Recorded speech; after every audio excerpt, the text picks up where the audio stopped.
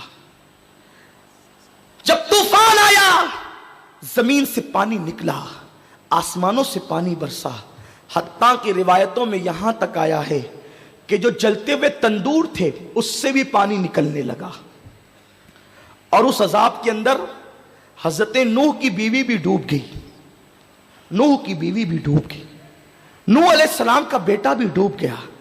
غور تو کریں، کس بلا کی میں سے ہے سرشار ہم، دن ڈھلا ہوتے نہیں ہوشیار ہم۔ اگر جناب نوح کی بیوی اللہ کے پیغمبر کی مخالفت کرے تو اللہ اس کو بھی عذاب میں غرق کر دے۔ ہم آخر کون سے سرخاب کے پر لے کر کے آئے ہیں کہ ہم جو کریں ہمیں کچھ نہیں ہوگا، ہمیں کچھ نہیں ہوگا۔ ہم نے غوث و خواجہ کا دامن پکڑا، ہمیں کچھ نہیں ہوگا۔ ہم رسول اللہ کی امتی، ہمیں کچھ نہیں ہوگا۔ سنو، امت محمدیہ پر اجتماعی عذاب نہیں آئے گا، یعنی جیسے اور قوموں کو مکمل طور پہ تباہ کر دیا گیا ویسے امت محمدیہ تباہ نہیں ہوگی، کیونکہ میرے آقا نے فرمایا میری امت کبھی گمراہی پر جمع نہیں ہو سکتی۔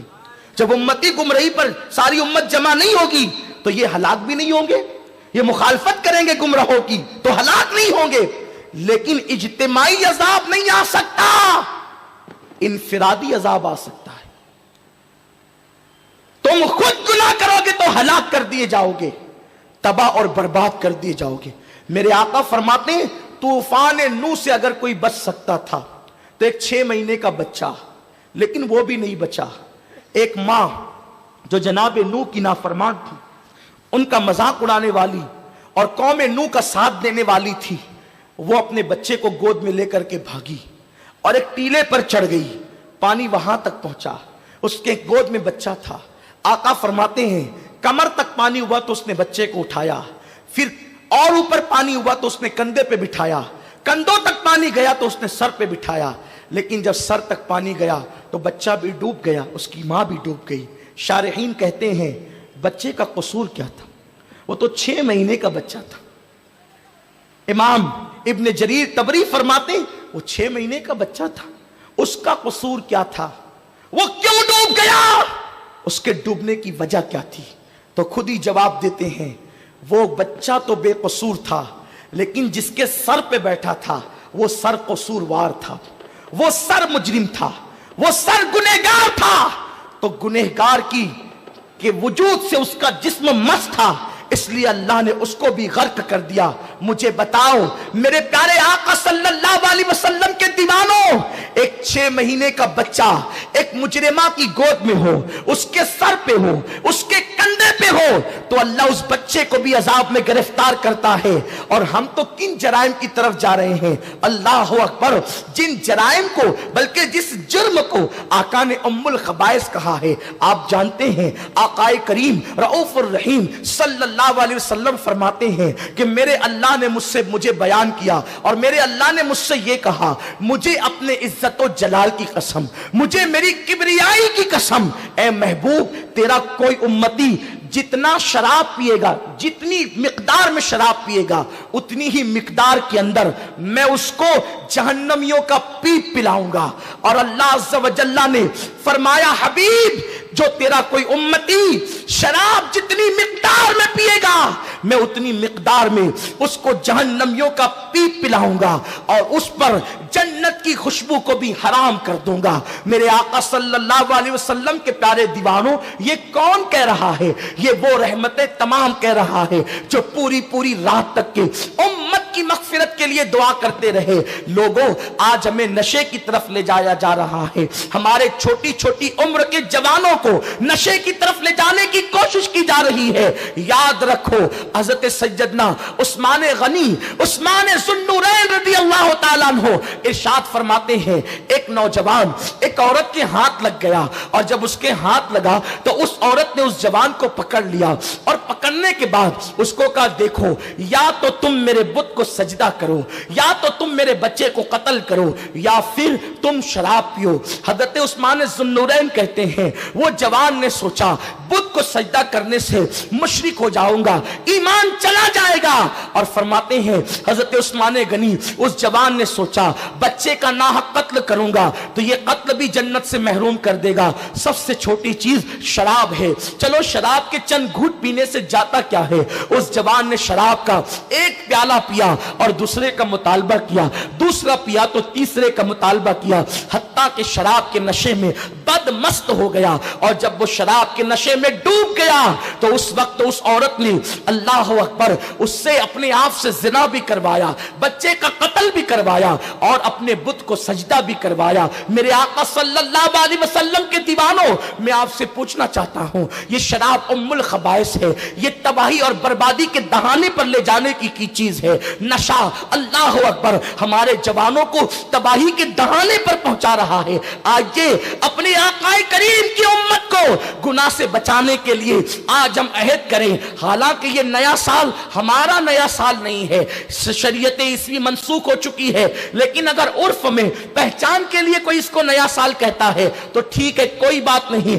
اگر یہ نیا سال لوگوں کے درمیان شروع ہو رہا ہے تو ہم عہد کریں یا رسول اللہ ہم آپ کے ساتھ تجدید وفا کرتے ہیں، عہد وفا کرتے ہیں، اور جو عہد وفا کیا تھا اس کی تجدید کرتے ہیں. یا رسول اللہ نہ ہم خود گناہ کریں گے نہ آپ کے کسی امتی کو گناہ کرنے دیں گے. میرے آقا ارشاد فرماتے ہیں جو کسی میرے امتی کو گناہ سے بچا لیتا ہے گویا وہ اسلام کو نئی زندگی عطا کرتا ہے. اللہ اکبر. اور نشے میں نوجوان اتنے ڈوبتے جا رہے ہیں کہ اللہ اکبر مسلم آبادی کے اندر نشہ آور چیزیں فروخت کی جا رہی ہے.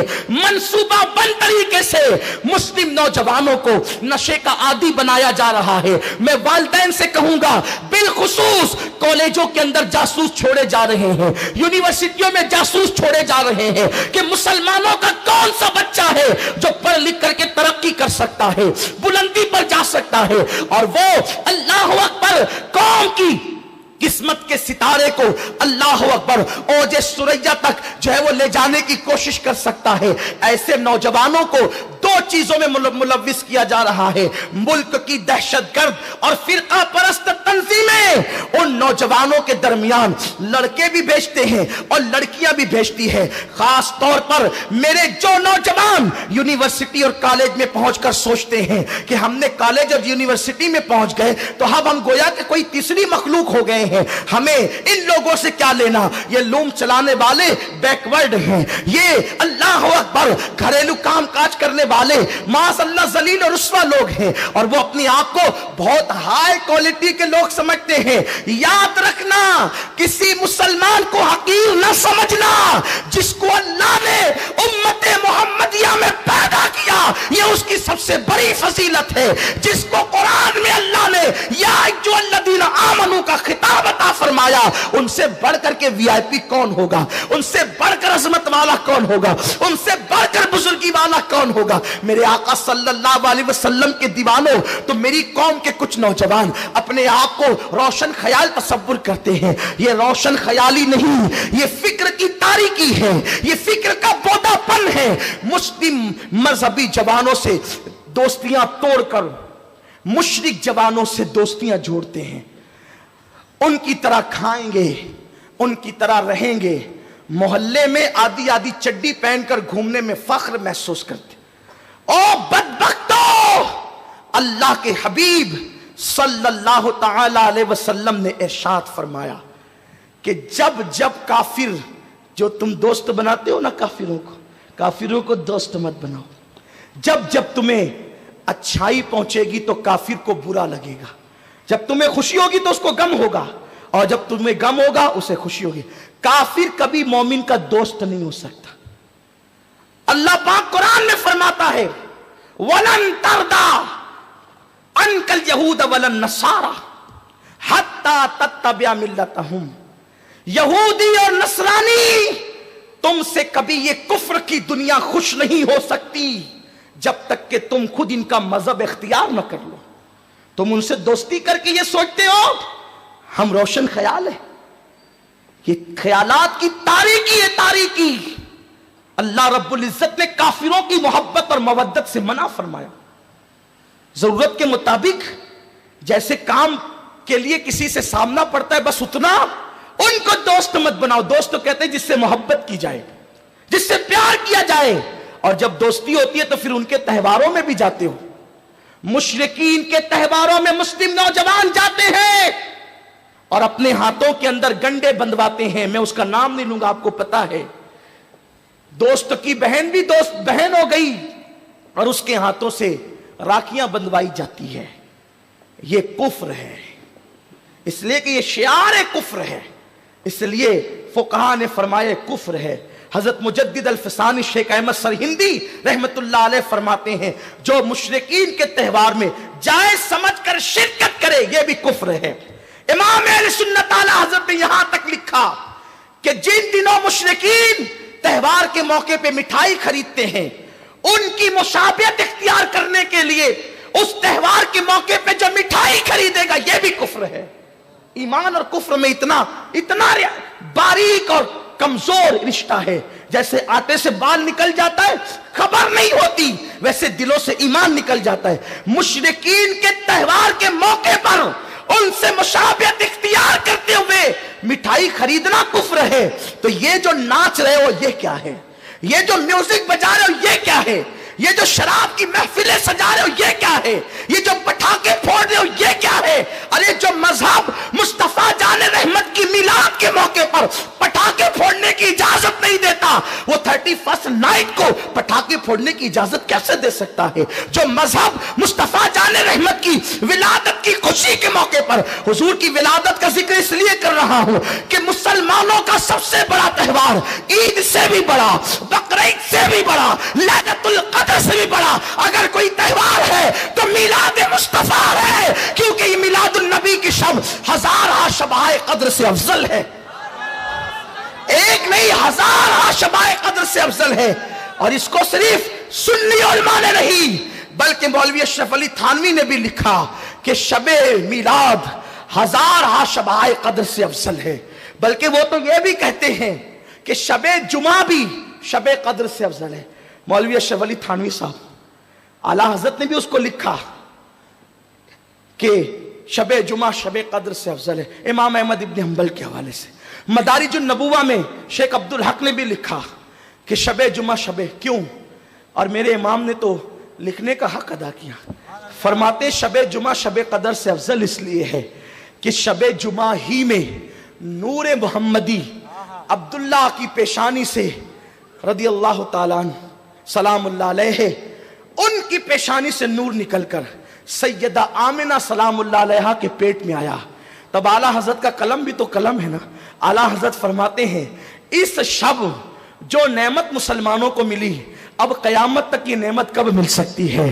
نور مصطفیٰ کا منتقل ہونا.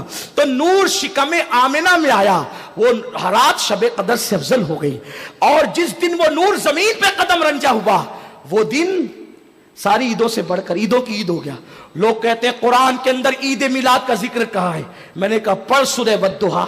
اللہ فرماتا ہے والضحیٰ واللیل اذا سجا. اٹھا کر دیکھ تفسیر عزیزی, اسماعیل دہلوی کا چچا لکھ رہا ہے جو ہمارا آقا ہے. شاہ عبدالعزیز لکھتے ہیں کیونکہ امام اہل سنت نے لکھا کہ قرآن کی ایک آیت کی 70,000 تفسیر ہے. تو والضحیٰ واللیل اذا سجا کا مطلب شاہ عبدالعزیز یوں کہتے ہیں, والضحیٰ کا مطلب یہ ہے حبیب جس صبح کو تو پیدا ہوا تیرے میلاد کی صبح کی قسم, اور جب تو معراج پر گیا تو تیرے جانے کی قسم. گویا کہ والضحیٰ واللیل بتا رہی ہے کہ تو آیا تو اس کی بھی قسم, تو گیا تو اس کی بھی قسم. نعرہ تکبیر, نعرہ رسالت, مسلک اعلی حضرت. لوگ کہتے ہیں میلاد قرآن میں کہہ رہے جس کی قرآن میں اللہ قسم یاد کرے وہ میلاد کا دن ہے. عید الفطر کی قسم یاد نہیں کی, عید میلاد کی قسم قرآن میں اللہ یاد کر رہا ہے. اور اس کی تفسیر اعلیٰ حضرت نے یہ نہیں لکھی, شاہ عبدالعزیز نے لکھی. جس گھر سے وابیت کا چوہا نکلا اسی گھر سے ایمان کا نور بھی اس طرح پھوٹ رہا ہے کہ اللہ کے حبیب علیہ السلام کی عظمت کے ڈنکے وہ خاندان کے لوگ بجاتے ہوئے نظر آ رہے ہیں. تو عرض یہ کر رہا تھا, میلاد کا ذکر اس لیے کر رہا ہوں کہ یہ عیدوں کی عید ہے, یہ عیدوں کی. بلکہ آپ کو کہوں لوگ 31 کو آمد عیسیٰ مناتے ہیں. اگر جناب عیسیٰ کی آمد ہو انشاءاللہ تو لوگ دیکھیں گے وہ بھی وہ دن منائیں گے جو دن ہم سنی میلاد کا مناتے ہیں, کیونکہ وہ دن بھی عیسیٰ کی عید کا دن ہے, موسیٰ کی عید کا دن ہے. یہاں ایک بات بھی عرض کروں, میں اپنی گفتگو کو آگے بڑھاؤں گا اور شارٹ کر کے ختم بھی کروں گا, لیکن بات آگے کیونکہ میلاد کا مہینہ گیا اور میرے آقا سرکار قادریت غوث الاعظم کا مہینہ آیا, تو بتانا چاہتا ہوں آپ کو میلاد پہ بہتوں کو بخار آتا ہے, بہت سی مینٹیوں کو زکام ہوتا ہے کہ یہ میلاد کہاں سے لائے ہو, کہاں سے لائے ہو. ہم کہتے ہیں سن, 1.25 لاکھ انبیاء کبھی ایک عید پر متفق نہیں ہوئے, 1.25 لاکھ انبیاء کبھی ایک عید پر متفق نہیں ہوئے. عیسیٰ کی عید نزول دسترخوان, موسیٰ کی عید فرعونیوں سے نجات, یوسف کی عید قید خانے سے نکلنا اور مصر کے تخت پر بیٹھنا, یونس کی عید مچھلی کے پیٹ سے نکلنا علیہ الصلوۃ والسلام. سب کی عیدیں الگ الگ تھی, لیکن اگر سارے انبیاء کسی عید پر جمع ہوتے ہیں تو وہ عید میلاد النبی ہے. بڑی ذمہ داری سے عرض کروں کیونکہ یہ ان کی بھی عید ہے. ان کی عید کیسے ہے؟ عید کہتے ہیں خوشی کے دن کو, اور وہ خوشی کا دن جو لوٹ کر آئے. جو خوشی کا دن, شادی عید نہیں ہو سکتی کیونکہ وہ کبھی خوشی کا دن لوٹ کر نہیں آتا. ایک بار دولہا بنا پھر دوبارہ نہیں بن سکتا, ہے نا, یہی ہوتا ہے. اور دوبارہ بنا تو وہ خوشی نہیں ہوتی, پھر بڑے ہنگامے بھی ہوتے ہیں, ہے نا یہی بات. تو اس لیے شادی کو عید نہیں کہتے, اس کو شادی کو شادی کہتے ہیں, ہے یہی بات. اسی طرح بیماری سے شفا مل جائے وہ عید نہیں ہوتی, خوشی کا دن ہو سکتا ہے. کیوں؟ وہ لوٹ کر نہیں آتا, پھر یہی تو ہے. پر جس دن شفا ملی اس دن کو ہم بھول بھی جاتے ہیں. جس دن بچہ پیدا ہوا ہمارا وہ دن خوشی کا دن ہوتا ہے, عید کا نہیں ہوتا, کیونکہ وہ لوٹ کر نہیں آتا. عید اس خوشی کو کہتے ہیں جو لوٹ لوٹ کر آئے, بار بار آئے اور اس کا جشن کیا جائے. تو عید میلاد النبی بار بار لوٹ کر آتی ہے نا, اور ہم ان کو جشن کے طور پہ مناتے ہیں. صحابہ نے بھی منائی. نعمت الکبریٰ میں صدیق اکبر کا قول ہے. صدیق اکبر کہتے ہیں جس نے میلاد پر 1 روپیہ خرچ کیا وہ ابو بکر کے ساتھ جنت میں جائے گا. لیکن میں اس پر کوئی تبصرہ بھی نہیں کرتا, صرف اتنا بتانا چاہتا ہوں انبیاء کی بھی عید ہے, عید میلاد. یہی بات کر رہا تھا, آگے بڑھوں گا انشاءاللہ. یہ کیوں عید ہے اس کو ایک چھوٹی سی مثال کے ذریعے سمجھے. 1.25 لاکھ انبیاء ایک عید پر کبھی جمع نہیں ہوئے کم و بیش, عید میلاد پر سب جمع ہے. کیوں جمع ہے؟ اس لیے کہ یہ ان کے عید کا دن ہے, ان کے لیے خوشی کا دن. خوشی کا دن کیوں ہے؟ اس لیے کہ ایک چھوٹی سی مثال, یہ ہمارے احباب بیٹھے ہوئے ہیں. لوگ جو ہے رمضان شریف میں 29 روزے بڑے شوق سے رکھتے ہیں. 30واں روزہ لوگوں پہ بڑا بھاری پڑتا ہے. کیا ہوا؟ 29 روزے رکھے, 30ویں روزے کے حوالے سے بڑے ہنگامے ہونے لگے, رکھیں کہ نہیں رکھیں. ایسے میں یہ یہاں پر علامہ مفتی طاہر صاحب ہیں, ذمہ دار اور بھی علماء ہوں گے, جو چاند کے معاملے میں جو ہے وہ فیصلے کرتے ہوں گے. ہمارے وقار بھائی آئے. وقار بھائی نے کہا مفتی صاحب عید کی تیاری نہیں کرنا ہے, کل عید نہیں پڑھانا آپ نے؟ کہا پڑھانا تو ہے لیکن کل نہیں, کیونکہ چاند ہوگا تو عید ہوگی نا. وقار بھائی نے کہا نہیں چاند ہو گیا. کہا کیا, کیسے چاند ہو گیا؟ کہا ہمارے پورے محلے میں بچے چلا رہے چاند ہو گیا, اور پورے بھیونڈی کے مارکیٹ بھر گئے چاند ہو گیا, اٹھیے عید منائیے. مفتی صاحب نے کہا وقار بھائی آپ اتنے ذمہ دار آدمی ہیں, ایسی بات نہیں کرو, آپ نے چاند دیکھا؟ وقار بھائی نے کہا میں نے نہیں دیکھا, مجھے شکیل بھائی نے کہا کہ چاند ہو گیا. مفتی صاحب نے کہا بیٹھو وقار بھائی, شکیل بھائی کو بلاؤ. شکیل بھائی آئے. ارے کیوں اس طرح بیٹھے ہو مایوس مایوس, کل عید ہے, اٹھو جشن کرو, مسجد کا لائٹ جلا دو اور اعلان کر دو کہ کل عید ہے. شکیل بھائی چاند ہوگا تو اعلان ہوگا نا. ارے ہو گیا چاند. کیسے ہو گیا؟ وہ بچے چلا رہے ہیں, سب طرف جشن کا سما ہے. ایسے چاند نہیں ہوتا, کروڑوں جشن ہو جائے تو. تم نے چاند دیکھا؟ وقار بھائی کہتے ہیں آپ نے. ہاں میں نے وقار بھائی کو تو کہا لیکن میں نے چاند نہیں دیکھا. چاند جو ہے نا وہ ہمارے افتخار بھائی نے دیکھا ہے, کیونکہ انہوں نے مجھے بتایا. بولا افتخار کو. افتخار بھائی آئے, آ کر کے وہ بھی تھپی میں جمع ہو گئے کہ, اور وہ بھی کہتے ہیں کہ نہیں پورا محلہ چیخ رہے گئے بھی نگر میں دھوم مچی ہے چاند کی. تو نے دیکھا گا؟ نہیں میں نے نہیں دیکھا. ایسے میں ہمارے ذمہ دار ساتھی روہب رضا صاحب آئے. افتخار بھائی نے کہا کہ روہب بھائی نے مجھے بتایا کہ چاند ہوا ہے. کہا فون کرو روہب بھائی کو بلاؤ. روہب رضا صاحب آئے. ارے بھائی کیا بیٹھے ہو, بچوں کے لیے ٹیلر کے یہاں سے کپڑے نہیں لانا ہے, اتنی فرصت میں بیٹھے ہو, کیا ہو گیا تمہیں؟ کل عید نہیں کرنی ہے؟ دیکھو رات گزرتی جا رہی ہے, کیوں ایسے بیٹھ کے بیٹھے ہو مایوس مایوس؟ اٹھو چاند ہو گیا. اور روہب بھائی ایسے چاند تھوڑی ہوتا ہے, آپ نے چاند دیکھا؟ روہب بھائی نے کہا ہاں میں نے چاند دیکھا. تو یہ جو 3 4 5 جو تھپی میں جمع تھے نا, جو بڑھتے جا رہے تھے, گردن جھکتی جا رہی تھی, یا اللہ. وقار بھائی سوچے تھے اللہ جو چاند دیکھا اس کو بھیج دے, ورنہ مفتی صاحب کے سامنے ساری زندگی نظر نہیں ملا سکوں گا, پوری زندگی بھیونڈی میں گلی میں چلنے کے قابل نہیں رہوں گا. لوگ کہیں گے جھوٹے ہیں مبلغ لوگ, جھوٹے, جھوٹی چاند کی گواہی دیتے ہیں. شکیل بھائی سوچ رہے یا اللہ میں نے کیوں کہہ دیا تھا جو ہے وہ افتخار کو. افتخار بھائی بھی یہاں جمع ہو گئے. ایسے میں جب روہب بھائی آئے نا, روہب بھائی نے کہا میں نے الحمدللہ چاند دیکھا ہے, ہمارے محلے میں عام رویت ہوئی نظام پورا میں. تو اب مفتی صاحب نے کہا عید ہو گئی, چاند ہو گیا. اور یہ جتنے بیٹھے تھے تپی میں, جن کے دل دھک دھک کر رہے تھے, یہ بھی اچھل گئے. چلو اللہ نے عزت رکھ لی. چاند تو ہونا ہی تھا, ہوا ہی تھا, لیکن عزت رہ گئی. بتائیں جب آسمان کا چاند دیکھنے والا آتا ہے تو وہ جو سارے تھپی میں جمع ہوتے ہیں تو ان کی بھی عید ہو جاتی ہے اور پوری کائنات کی عید ہو جاتی ہے. ملانے کے لیے نہیں کہتا, سمجھانے کے لیے کہتا ہوں, تشبیہ دے رہا ہوں, لیکن ملانے کے لیے نہیں, صرف سمجھانے کے لیے. حضرت آدم آئے تھے, قوم نے کہا عبادت کس کی کرے گا؟ اللہ کی. آپ نے اللہ کو دیکھا ہے؟ نہیں دیکھا. جس نے دیکھا ہے وہ آنے والا ہے. پھر شیش آ گئے اور کہا اللہ کی عبادت کرو, اور دیکھا ہے تم نے؟ نہیں. جس نے دیکھا ہے وہ آنے والا ہے. نوح آ گئے, اللہ کی عبادت کرو, تو نے دیکھا؟ نہیں دیکھا. جس نے دیکھا وہ آنے والا ہے. ابراہیم آئے, اسماعیل آئے, موسیٰ آئے, عیسیٰ آئے, اور کائنات کو پیغام دیتے رہے اللہ کی عبادت کرو. سب قوم پوچھتی رہی تم نے دیکھا ہے, لیکن عیسیٰ آسمان پہ اٹھا لیے گئے. 5.5 صدیاں بیت گئی. جب بھی نبیوں کا ذکر ہوتا تو کوئی کچھ کہتا, کوئی کچھ کہتا, کوئی کچھ کہتا.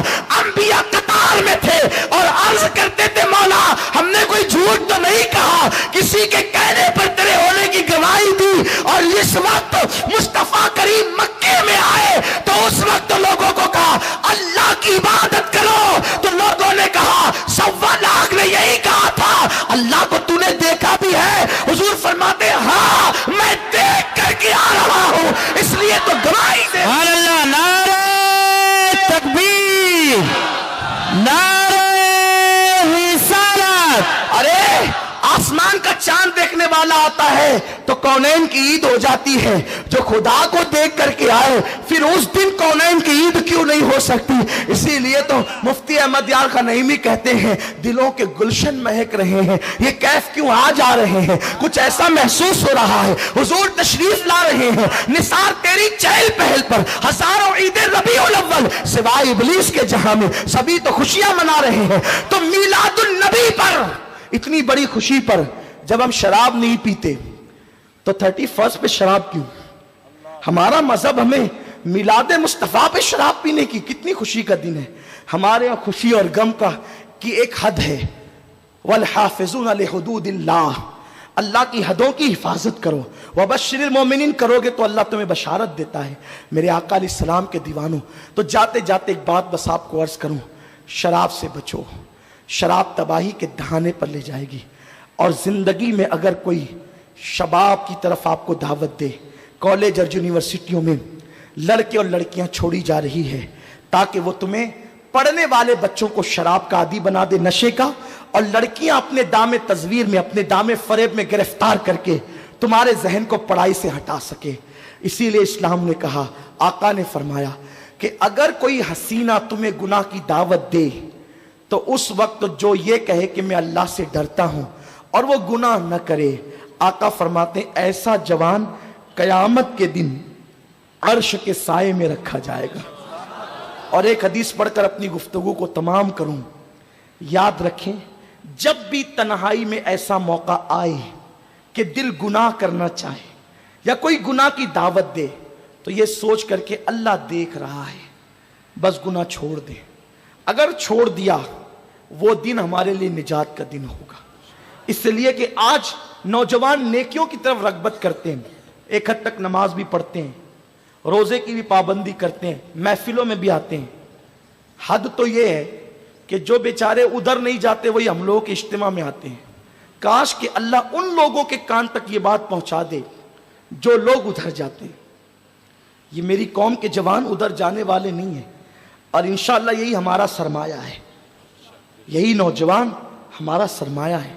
اور ڈاکٹر اقبال نے تو یہی پیغام دیا نا، مجھے محبت ان جوانوں سے ہے ستاروں پہ جو ڈالتے ہیں کمن. جوان وہی ہے جو قوم کے لیے کچھ کرتے ہیں، ورنہ جو عیاشیوں میں پڑے ہیں انہیں جوان کہلانے کا کوئی حق نہیں. وہ بزدل ہے، بزدل نامرد ہے وہ لوگ جو لوگوں پہ بوجھ بنتے ہیں. یہ میرے جذبات کی وجہ سے میں مغلظات نہیں پک رہا ہوں، یہ میں حدیث پاک کی روشنی میں کہہ رہا ہوں. جو عیاشیوں میں ڈوب گئے وہ حوصلہ مند لوگ نہیں ہیں، وہ ہمت کرنے والے لوگ نہیں ہیں. جوان کون ہے؟ نہیں تیرا نشیمن اصل سلطانی کے گنبد پر، تو شاہی ہے بسیرا کر پہاڑوں کی چٹانوں میں. عقابی روح جب بیدار ہوتی ہے جوانوں میں، نظر آتی ہے ان کو اپنی منزل آسمانوں میں. ڈاکٹر اقبال کہتے ہیں مسلم نوجوان شاہین کی طرح ہے، جس کو آپ ایگل کہتے ہیں. اس کی خصوصیت کیا ہے؟ یہ کبھی کسی کا مارا ہوا شکار نہیں کھاتا، اتنا باغیرت ہوتا ہے یہ شاہین. ڈاکٹر اقبال کی شاعری کا مرکز ہے یہ، جو انہوں نے جوانوں کو مثل شاہین قرار دیا ہے، ایگل. ڈاکٹر صاحب کہتے ہیں کہ وہ کسی کا مارا ہوا شکار نہیں کھاتا، یعنی وہ کسی پر بوجھ نہیں بنتا، کسی پہ ڈیپینڈ نہیں کرتا. پتا چلا نوجوانوں کو حوصلہ شاہین کی طرح ہونا چاہیے. کیسے؟ کہ وہ کسی پہ ڈیپینڈ نہ کریں، خود اپنی دنیا بنائے، خود اپنا آشیانہ بنائے، خود اپنے لیے ترقی کی راہیں قائم کریں. اور دوسری چیز شاہین کی یہ ہے کہ وہ بہت اونچا اڑتا ہے، لیکن بہت اونچا اڑ کر بھی وہ زمین کے ذرے ذرے پر نظر رکھتا ہے، حالات پر اس کی نظر ہوتی ہے. تیسری بات یہ، وہ پوری زندگی کبھی گھونسلہ نہیں بناتا، بہت بہادری سے وہ زندگی گزارتا ہے، بغیر گھونسلے کو وہ زندگی گزارتا ہے. اس کے توکل کا عالم یہ ہے. اس کا مطلب یہ ہے کہ مسلم نوجوان یہ جو اڈے بنا رکھے ہیں نا، رات میں 2-2 3-3 بجے تک بیٹھ کر غیبت کے، چگلی کے، کیرم کے، تاش کے پتوں کے، کھیل کود کے، ان کو بند کرو. ہماری زندگی کا مقصد بڑا قیمتی ہے. اپنے لیے مت جیو، اپنی قوم کے لیے جیو. جو لوگ قوم کے لیے جیتے ہیں ان کی قوم ان کا نام تاریخ میں سنہری حرفوں سے لکھتی ہے. صلاح الدین ایوبی کون تھا؟ ایک جوان ہی تو تھا. یہ حضور غوث پاک کے مریدوں میں ہے. غوث پاک کے کتنے مریدوں کا نام ساری دنیا بھول چکی ہے، لیکن صلاح الدین ایوبی کا نام لوگ یاد کرتے ہیں، اور اس اعتبار سے یاد کرتے ہیں کہ اس شخص نے بیت المقدس پر اسلام کا پرچم لہرایا. طارق بن زیاد کا نام اس لیے لوگوں کو یاد ہے، ورنہ طارق کا خاندان کون ہے؟ طارق کا خاندان بربر قوم ہے جس کے ظلم کی پرانی داستانیں تاریخ میں موجود ہیں. لیکن جب اسلام کی دولت ملی تو طارق ابن زیاد نے اندلس کی سرزمین پر اسلام کا پرچم لہرایا. خالد ابن ولید کون ہے؟ خالد بن ولید کون ہے؟ اگر میں حضرت خالد ابن ولید پہ گفتگو کروں تو آپ کو حیرت ہوگی. بس ایک بات آپ کو بتاتا ہوں، اسلام لانے سے پہلے احد کی پوری جنگ کا نقشہ بدلنے والا خالد ابن ولید ہے. پلٹ کر کے حملہ کیا اور گویا کہ صحابہ کی فتح کو شکست میں تبدیل کر دیا اس شخص نے. لیکن جب اسلام قبول کیا تو وہ کفارہ ادا کیا ہے کہ ایران اور شام پر اسلام کا پرچم لہرانے والا یہی جوان ہے. میرے آقا علیہ السلام کے دیوانوں، محمد بن قاسم کون ہے؟ اس کے قبیلے کی مذمت حضور نے بیان کی. آقا فرماتے مجھے بنو امیہ کے چھوکروں سے اور بنو ثقیف کے چھوکروں سے بڑا ڈر ہے کہ وہ میری امت کی جو ہے وہ پامالی کریں گے. یہ حجاج بن یوسف ثقفی کا بھتیجا ہوتا ہے محمد بن قاسم. ایک شجرہ نسب تو اس کا یہ ہے جو بہت زیادہ تاریخ میں ہے. لیکن اگر یہ مان لیا جائے تو بھی ایسے خاندان کا لڑکا سندھ پر اسلام کا پرچم لہراتا ہے. لیکن زیادہ مجھے بہتر یہ لگتا ہے کہ محمد بن قاسم حضرت سیدنا صدیق اکبر کا پرخ پوتا لگتا ہے، اور اس جوان نے جو ہے وہ اسلام کا پرچم سندھ کی سرزمین پہ لہرایا. یہ وہ جوان تھا، اللہ اکبر، صرف 16 یا 17 سال کی عمر میں ہندوستان آیا اور اس نے سندھ کے علاقے فتح کیے اپنے کردار سے. آج 16-17 سال کے جوانوں کو تو لڑکیوں کے سوا کچھ دکھتا ہی نہیں. ہنسنے کی بات نہیں ہے، کس قدر گندی فکر ہو گئی ہے. میں یہ باتوں کا ذکر نہیں کرتا، لیکن ایک جوان 10-15 دن پہلے میرے پاس آیا، میرے شہر کا جوان، خوبصورت تھا، بڑے گھرانے کا تھا. اس نے کہا کہ سید صاحب بے چین رہتا ہوں، تکلیف رہتی ہے، کوئی تعویذ دے دیں. میں نے کہا یار میں تعویذ وغیرہ تو نہیں دیتا، لیکن چلو آئے ہو تو ایک میرے خاندانی بزرگوں کا عمل ہے وہ لکھ کر دے دیتا. میں نے اس سے کہا لیکن یہ تعویذ اسی وقت اثر کرے گا جب نماز پڑھو. اس نے کہا کہ پڑھوں گا. میں نے کہا گناہ چھوڑو گے تو اثر کرے گا. اس نے کہا ٹھیک ہے توبہ کرتا ہوں. اس کو کہنا نہیں چاہیے تھا، اس نے سادگی میں کہہ دیا کہ اب تک 2 بار زنا کر چکا ہوں اور اس کی عمر 18 سال سے زیادہ نہیں ہوگی. سوچے یہ صورت حال ہے. ہمارے جوانوں کو اس قدر، اور ماں باپ اپنی فکر میں، ماں باپ سمجھتے ہیں ہم کبھی بوڑھے ہی نہیں ہوئے ہوں گے، ہمیشہ جوان رہیں گے، تو ان کو اپنے بچے بچے نظر آتے ہیں اور وہ اپنی مستی میں مست ہوتے ہیں اور جلدی سے بچوں کی شادی بھی نہیں کرتے. جبکہ اللہ کے حبیب صلی اللہ علیہ وسلم نے فرمایا 3 چیزوں میں دیر نہ کرو. نماز کا وقت ہو جائے جلدی سے نماز پڑھو،